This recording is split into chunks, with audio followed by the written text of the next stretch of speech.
Have you ever wondered if Koho is slowly morphing into a traditional bank?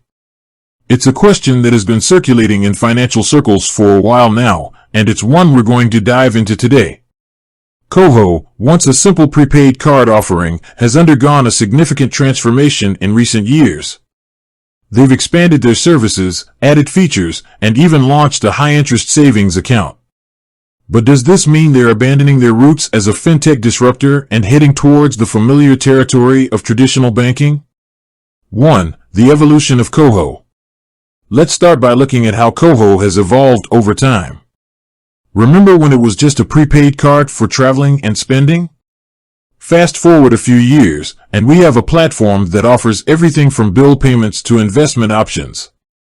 Is this evolution a natural progression for a fintech company, or is it a sign that they're trying to become more like a bank?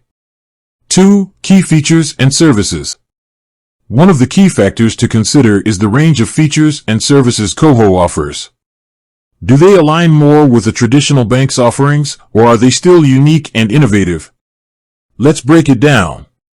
Savings accounts. Koho's high-interest savings account is a game-changer. It's a feature typically associated with banks.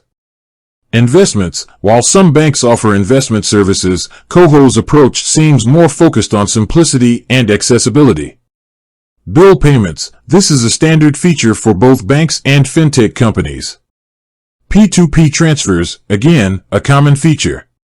3. Regulatory compliance. A crucial aspect to consider is regulatory compliance. Banks are heavily regulated, while fintech companies often have more flexibility. Is Koho moving towards stricter regulations, or is it maintaining its fintech status? 4. Customer experience. How does Koho's customer experience compare to traditional banks? Are they offering similar levels of customer service, or are they taking a different approach? Consider factors like branch network. Does Koho have physical branches like banks? Customer support. How responsive and helpful is their customer support? Digital experience. Is their app and online platform user-friendly? The future of Koho. Based on the evidence we've gathered, where is Koho headed? Are they truly becoming a bank, or are they simply expanding their services to better serve their customers? Let's speculate on potential future moves. Loans. Could Koho offer loans in the future?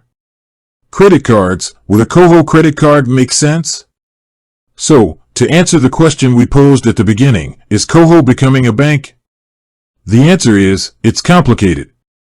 While they've certainly expanded their offerings and taken on some bank-like features, they've also maintained their unique identity as a fintech company. Ultimately, whether Koho becomes a full-fledged bank or remains a fintech disruptor depends on their future plans and the evolving financial landscape. With that said, thanks for watching, and until next time, keep an eye on Koho. Their journey is one to watch.